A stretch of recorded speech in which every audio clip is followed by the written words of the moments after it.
In about 2011, my father began to raise the alarm about my mother.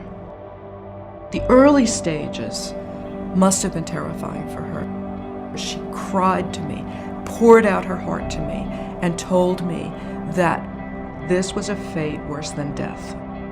The way I perceive it is as if you had a blackboard filled with lots of information and somebody has just taken an eraser and erased parts of it. And the attempt of my mother to try to put the pieces together is a struggle that leads to frustration. And we were pushed out of my parents' life. They didn't want us to visit. They didn't want us to see what was going on. And we just thought that they were angry at us.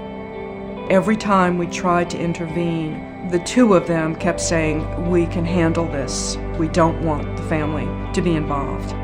But at the same time, I was able to observe her extreme agitation at her inability to perform the tasks that she had always been able to do.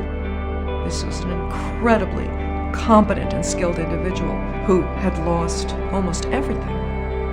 We had to intervene.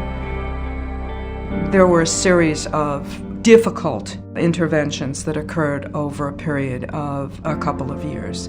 We tried finding home care. They'd rejected it. We had tried to help them find a place near where they lived. That had not worked. During that period of time, my mother declined significantly. There was a dramatic loss and change in personality.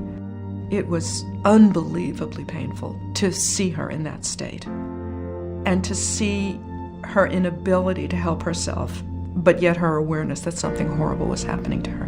It was just terrible. We had to take active intervention. Taking someone out of their environment that they have been in all their lives, in some situations, is the better approach, because that old environment keeps triggering thoughts about why can I not do what I used to be able to do. In this environment, it's a new environment for her. It's very contained. She's very comfortable on the floor. It's easily understood layout. She knows the people. There's interaction if she wants it. There's privacy if she wants it.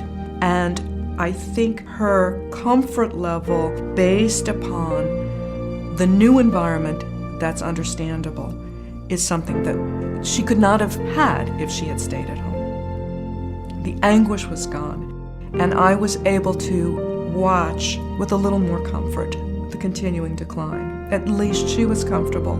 She was well fed. She's being treated without loss of dignity, and seems to be as content as one can be after these great losses.